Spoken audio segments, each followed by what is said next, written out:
mahal na mahal ka niya habang nagloloko siya. Naranasan mo na ba yun? Pwede ba yun? Paano mo minamahal yung isang tao habang niloloko mo siya? Meron kasi akong kaibigan na akala niya through that person's words, sa mga actions niya, ganyan, pinapakita niya naman na mahal niya yung kaibigan ko. Little did he know, hindi lang pala siya yung ginagawa ng ganun. So little did he know, ibig sabihin hindi niya alam. Hindi niya alam. To believe someone's words na mahal ka niya, na hindi mo alam na niloloko ka niya is valid. Kasi hindi mo nga alam na niloloko ka niya. So okay lang, tanggapin mo lahat ng pagmamahal, pero bobo at tanga ka na kapag alam mo nang niloloko ka, pero naniniwala ka pa rin mahal ka niya.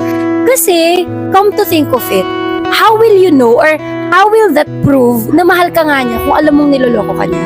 So mabavalidate mo lang na hindi ako mahal ng tao yun pag nahuli mo siya. Oo, kasi hindi mo naman alam eh. Alam ko nakakabobo siya pero hindi naman kasi kasalanan nung naniniwala na mahal pa siya